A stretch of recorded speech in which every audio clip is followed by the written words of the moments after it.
Ben kaça dillerde alam ikinci bölüm. Zaman ancın bulut yolcu, şimdi gitti en son yolcu.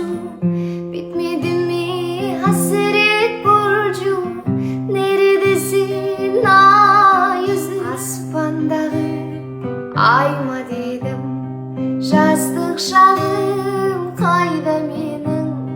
Жүрегімде елжіреткен жаным